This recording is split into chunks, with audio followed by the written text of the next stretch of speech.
Hey, remember that old touch your toes and hold routine we used to do in gym class? Do you remember that?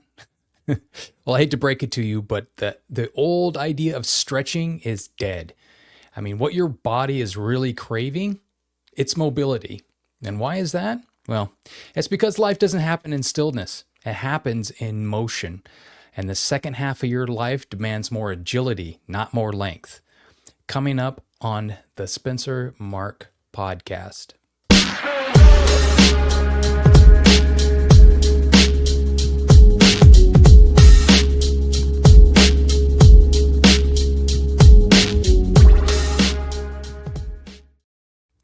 Hello, welcome back. Today we're working on a Thursday here. I'm going to go into something here that's really been affecting me and my teaching as a yoga instructor.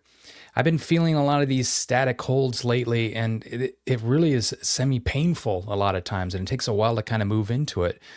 And the more I'm reading, the more I'm researching about the aspects of flow, the more I want to be working in agility into my workout routines and with what I'm teaching. So I'm wanting to share a lot of my insights of why I'm moving towards mobility-based exercise routines within my yoga practice, within my stretching, involving more play and more flow.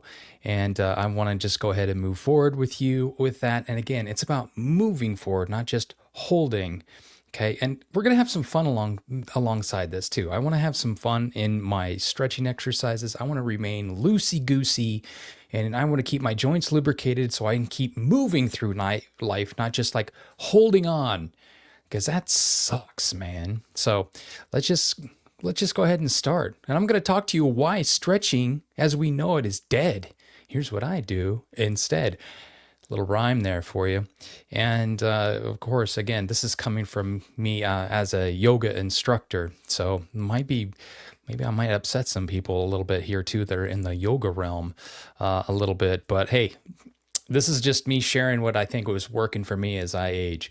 So again, let's just talk about why static stretching just isn't enough. Because number one, you're not just a rubber band. Okay, you are a responsive system. It's a miracle you are. You move in all kind of planes of direction. So you don't just have to just stretch. You need to move like a human again. Now, these are the things that I've been incorporating to help me move like a human again. So it doesn't prep me, the static stretching doesn't really prep me for real world movement or reaction. Again, I come to that, standing upright, bending at the waist, touching your toes or trying to touch your toes and holding it. This isn't like a real world thing you're going to be doing a lot. You're going to be doing a lot of walking and moving around. So it really doesn't really help with just holding these static holds. And again, you're holding your breath, your muscles are getting tight. And again, we're not just a rubber band. We need to be able to flow and to move and to react to our world. So this big thing here is that the flexibility, this big misnomer is that it's always equal to like a usable range. Well, I'm here to tell you that it's not all the time. It's not just flexibility doesn't always mean that you're going to be in a functional range for you to move and to bend and to like when in your life are you going to have to bend over at your waist with your knees locked to pick up something off the floor? What do they tell you to squat down on your toes, bend your knees, lean down to grab it, and then stand up, right? So we want to find a usable range for you. What's going to work? So I'm sitting at this desk and I'm realizing more often how tight my hip flexors get, my low back gets. And this is why they're saying like sitting is the new smoking. I have to get up and move because my hip flexors are so tight. They're in this in contracted position as I sit, and your hamstrings are contracted in that position as well. So those are shortening. So it's not just from too much sitting. I'm going to watch the H there. It's just not enough dynamic extension. Okay. So they're tight, not just from sitting. There's just not enough movement throughout the hips. So This is why I'm moving more into flow-based exercises to use my hip flexors to get out, to walk in a different planes of motion. Here's what I'm going to be talking about. So the mobility versus longevity here too. So I just wanted to note here that the number one reason why older men are end up in the ER is because of falls, not necessarily heart attacks or strokes. It's because of falls. When you trip, you can't catch yourself. So mobility is that real anti-aging insurance. You can walk around with more confidence. Just the other day, walking with Adele, just walking down the sidewalk here in the North End, the sidewalk moves up and it moves down. There's lots of cracks. I've tripped over those cracks many times, and to be able to regain your footing and step and hold yourself up is something Peter Attia talks about in his book Outlive. That is something that goes away when we age. So our ability to regain our balance and catch ourselves goes away, and we end up falling. And when we fall, we're falling on brittler bones. Is brittler a word? More brittle? More brittle? So the real insurance here is investing in your mobility. So we're working on just strength, control, range is equal to the long-term resilience, your ability to squat down and then stand back up in control, exploring a complete range of that joint and that muscle too is going to equal that resilience, your ability to be stretched and then to snap back into place. This is very relevant when it comes to downhill walking and you're in an eccentric type of movement. So when you step forward as you're going downhill, your leg has to be able to slow your body down. You can't just run with it and then you end up running out of control and falling on your face.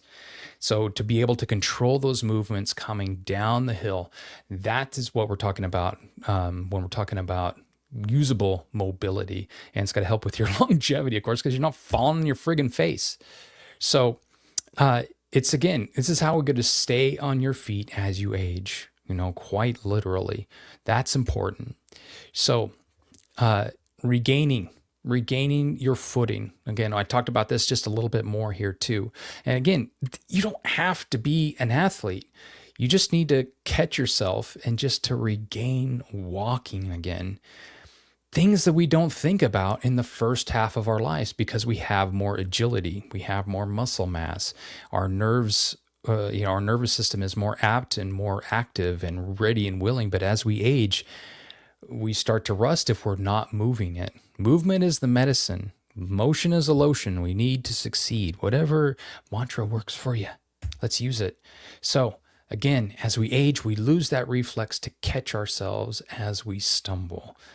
This is something that you're probably going to start noticing more often. You got to catch yourself. The quick recovery, that little training to rebalance, I want you to know that is something that is completely trainable. This is something I work with other men with too. So when we work together, we can start putting together a mobility routine with small hops and movements that you can train that little bit of rebalance. This even takes me back to my years playing football. On the defensive line, we would usually run these different drills around 20, 30 yards apart from one another. And then we would karaoke, we would sidestep, we would move in other planes of motion that would really help our agility. So there are exercises you can do to help get your rebalancing and get that recovery going for you too, because this is about agility and it's like having your youth expressed again through the nervous system. And what is that going to do for your confidence? Think about that. If you can move in all kinds of different planes of motion, and even if you can fall down and you can roll with it, what's that going to do for your confidence? You're probably going to want to get out and do more stuff, right? Right? Am I right? All right. So let's see here. Now, morning flows and microdosing the movement here too. So it's just movement isn't just something that you're going to just fit in.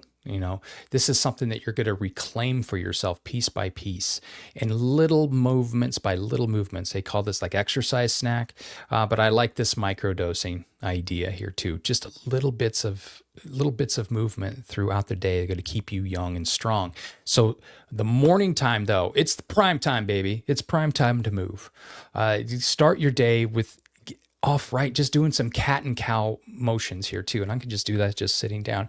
Cat is where you just roll your shoulders back. And cow is when you just roll your shoulders back, leaning back. You can look back even in your chair and you're getting that arch in your spine. Or then you can do the cat where you roll your shoulders forward and then you can bow up your back and just moving that back and forth. You can do lunges, you can do spinal twists. Even if you're sitting in your desk, like I'm doing right now, just twisting to the side and to the side. Those are just little micro doses of movement. And the more you do it, the more you're going to feel like, oh, I got some blood and oxygen moving. Oh man, that flow is important. Try some movement before you get into the caffeine. That caffeine, a lot of times that coffee, well, it does, you can hydrate a little bit more. That caffeine can dry you out. Okay, like I have a dry mouth. So get up in the morning, drink some water right away, and then get into a little bit of movement and start getting into your day. Move into your day. Okay, do it before your coffee, then enjoy some coffee afterwards. And sprinkling in, just salt bay in some micro movements throughout your day. You can walk while you're on calls. These are just a few ideas. You can walk while you're on a call. You can't do that. You can put in your headset and walk, talk. Usually when I'm out on my walks, I can catch up with my conversations with my guys and chat. So and get some steps in while you're on a call. You could hang if you're at the park and have a bar or a fence. You can just work on hanging there just a little bit and just kind of moving around. That's an idea. You can do neck rotations when you're in the car in a red light. So just moving your neck around, letting go of the stress of the guy who cut you off. And you're just working on breathing. You can even just roll your shoulders and just doing these articular ranges of motion, just moving your shoulders back and forth and rolling, making big circles, keeping your neck loose. And you want to keep the tension away from your body, but that requires flow. It's not a static hold where you hold your shoulders up and you hold your shoulders down. It's about movement. Okay. So those are just a few ideas to sprinkle in micro movements, microdosing those movements. So, So the importance of rotation, play, the movement outside of the sagittal plane. Now, the sagittal plane is something that we're doing all the time. Well, going forward, it seems like all the time we're walking, your arms are going in the one plane of motion. Sagittal plane is forward and back, but a lot of times we're not even going back. Okay, we're going forward. So, you want to be able to move in all directions. And when you do that, your body completely wakes up. The most important thing that wakes up, though, is your confidence. When you can move in the frontal plane of motion, this is side to side, left to right. And then in the transverse plane, when you're twisting your body, that's another plane of motion too. So there's just 3 planes, but you want to be able to move outside of that sagittal plane to really build your confidence. So because life, it happens in a circle. It's a circle of life. It's a circle of life. So 360 degrees. Most training that we often do is in a straight line, like the barbell curls. Yeah, man. Yeah, curls get the girls. Or the tricep extensions, or the bench press, So everything is just happening. We train in straight lines. I say train outside the lines. Get crazy. Add the twists, the reaches, lateral motion.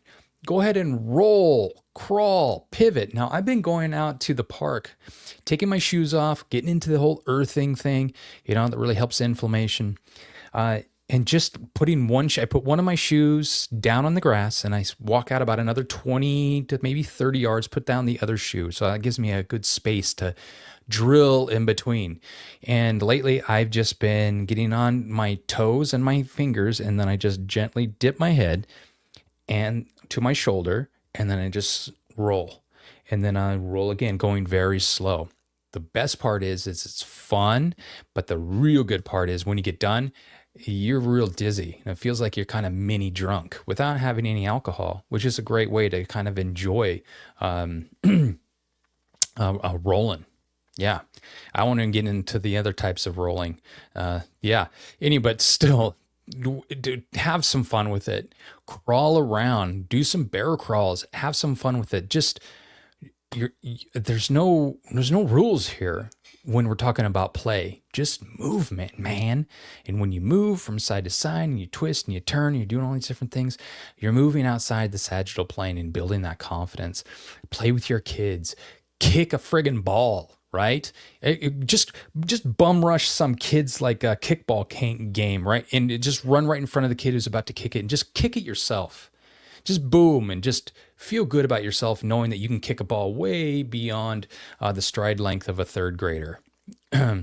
So dance, move like you're just not always on a treadmill. You know, such is life. It's like we're just on this treadmill all the time. Going going nowhere. You know, just walking in place. Have some fun with it. Dance with it. Move, twist, turn, rotate, pivot. You know, it's have some fun. Have some fun. You're allowed to have fun out there.